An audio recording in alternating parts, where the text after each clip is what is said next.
the sacred island of Okinoshima and associated sites in the Munakata region. Comprised of the religious sites that make up the 3 shrines of Munakata Taisha, Okitsumiya on Okinoshima, which sits 60 kilometers off the coast of Fukuoka Prefecture, Nakatsumiya on Oshima, and Hetsumiya on mainland Kyushu, it is now a World Heritage Site consisting of the Yohaisho Worship Hall and the tombs of the Munakata clan where they once performed rituals. Japanese culture expert Robert Campbell and I, Lemi Duncan, traveled to this mystical World Heritage Site revered since ancient times by the people in the Munakata region, and now we'll share it with you.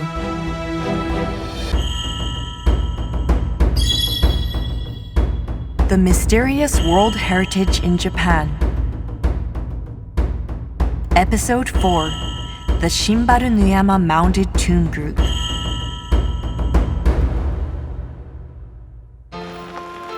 Inspired by what we learned about the ancient Munakata clan at Munakata Taisha Shrine's Shimpokan, we took a taxi and arrived at the Shimbaru Nuyama Mounded Tomb Group. Wow.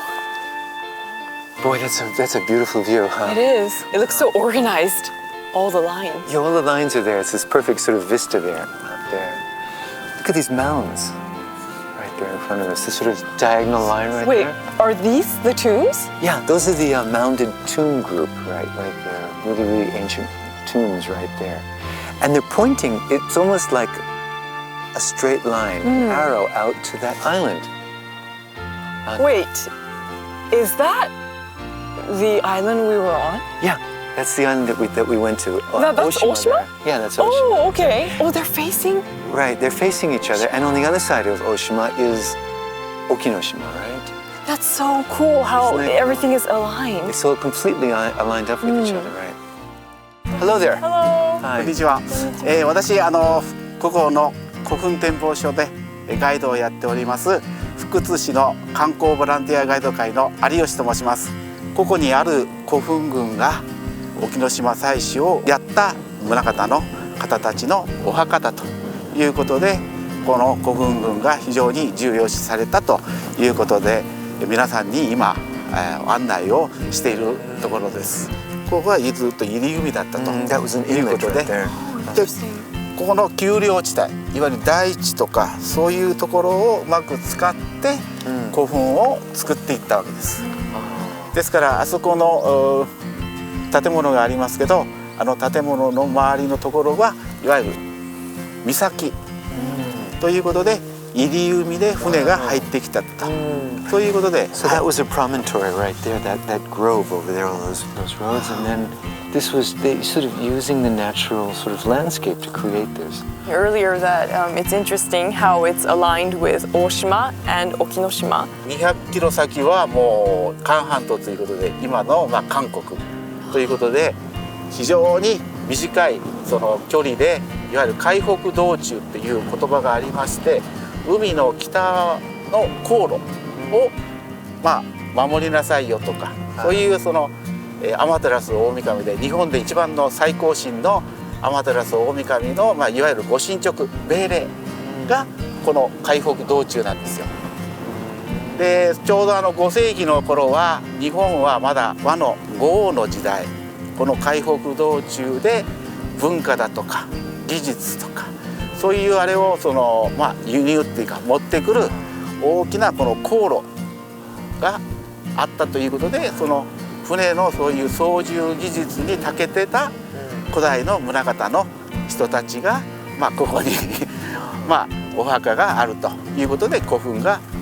Do you think that the Munakata clan were really sophisticated in that way? ですからそれがその今の大和王権っていうんですか、政権、いわゆるその今の大阪とか奈良のいわゆるそういう政権が非常にこの宗像の人たちを重要視した、そういうあれでここに今41基あるとですが、前方後円墳はそのうちの5基が前方後円墳なんですよ。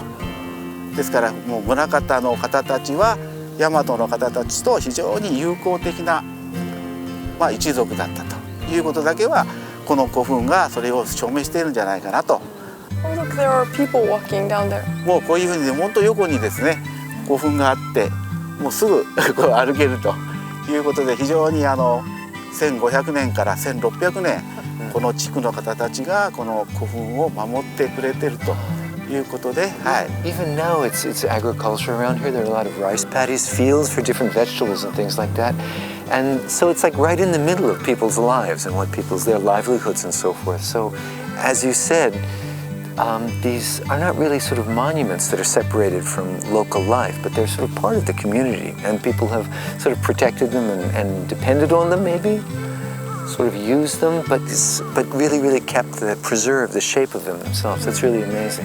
キャンベルさん、古墳の方歩けますので、ぜひ歩いていただきたいと思いますんで。Wow, that's great. That sounds like we can take a stroll along the tombs. That sounds really Okay, yeah, I'd beautiful. love to see them more. Great, yeah. Thanks a lot for your advice. That was beautiful. Thank you. Advice, we have to Thank see. you. ありがとうございます。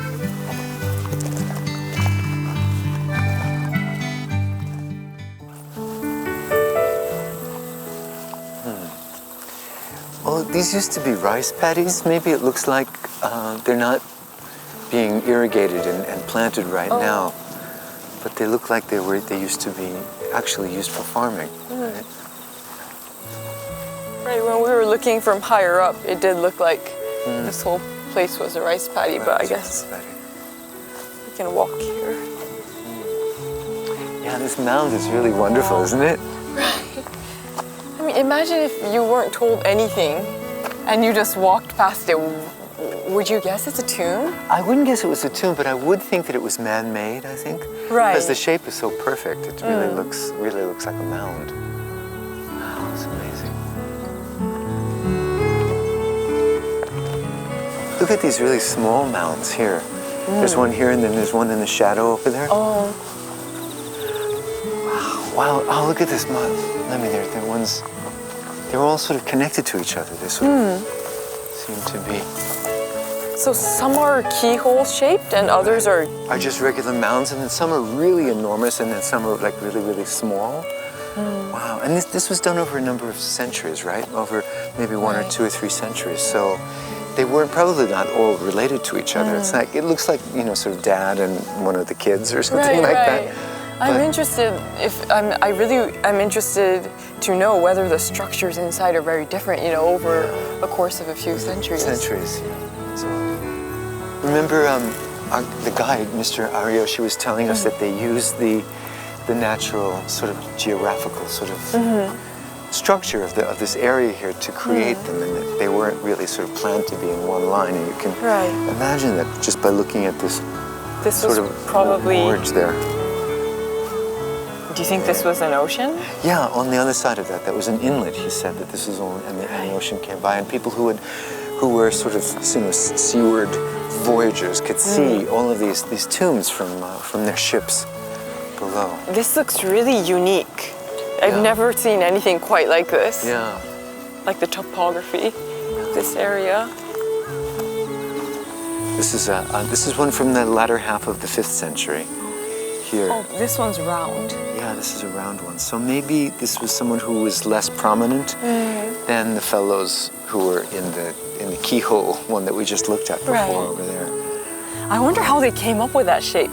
That's very unique, isn't it? Yeah, it's really because amazing. we think it looks like a keyhole, but I'm sure they weren't thinking the same thing. Yeah, but when you look at it above, it's really geometrically really it does. interesting. Yeah, and it suggests that they were really close to the power, the center of power in Yamato, which is present-day Nara and Kyoto, near there as well. So there's lots of things going on, not just between the Korean peninsula and the continent and this area here, but also the rest of Japan and different centers of power that were developing as well. So that's kind of really interesting. This is really like the belly button of ancient Japanese history, you know? That's a really good way to put it, belly button. Now we're just standing right in front of this round. This round is there, that's like everything is sort of gathered sort of into that. Wow, amazing. You know, looking at all of these tombs, I just think that it's mind-blowing that there was a clan so powerful that their tomb would be this big. These days, that never happens, right? Not 35 meters or 50 meters. They're enormous, but they're also like really human in scale, sort of. I mean, the shape of them are really sort of gentle feeling. I think that they probably wanted to really impress people who passed by in boats and things like that and show their power. But it's not really, they don't seem really sort of like they're violent people. They seem really sort like of look at us, away. but it's more of kind of it's kind of really calm. It's great to walk around here and feel the scale of it. The ocean breeze coming in and seeing how it's connected, not just with where we're standing right here, but with the ocean and the peninsula and the continent beyond that. It's a beautiful place. Loved it. Wow, so we're coming to a close of our 3-day tour around the Munakata region. Wow, it feels more like we've been walking together for a week. It does actually, it doesn't feel like 3 days. Yeah, so many things that we did, so many people that we've met, all kinds of different situations and spots that we've walked through that at the beginning really felt like isolated sort of incidents, but then began to roll together and create this wonderful synergy. Really kind of feels like everything here on the last day, on the 3rd day, everything that we look at, everything that we feel is adding something to our sense of the place here. Right, and like it's all collectively a World Heritage Site. Yeah, that's really fascinating to me. Japan is usually thought of as a really homogeneous society and kind of isolated from the rest by the ocean, but we're standing right here in this place that is incredible commerce, incredible sort of communion and cooperation, probably conflict also, but a lot of contact with the rest of the world. But so long ago, like 1,500 years ago, the people who are living here were connected directly with the Korean peninsula and the Chinese civilization beyond that, and that really seems to like remain here.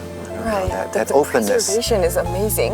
The fact that they still preserved all of these historic things and that everyone here is uniting together to really respect and preserve it, Yeah, I'm remembering that fisherman that we met who was clearing up after the festival, and he was just really not proud of what he was doing. It was like, part of his daily life, like what he might have been doing, fixing his garden or his lawn or something like that. He was doing at the shrine, and it was all sort of seamlessly connected with the rest of his life and his children and his grandchildren.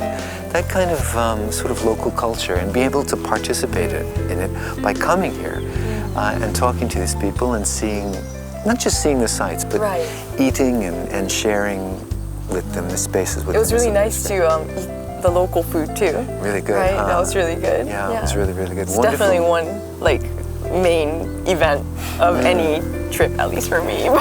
And also, the food is really different here from Kyoto and Tokyo and stuff like that. The way that they prepare it, the ingredients.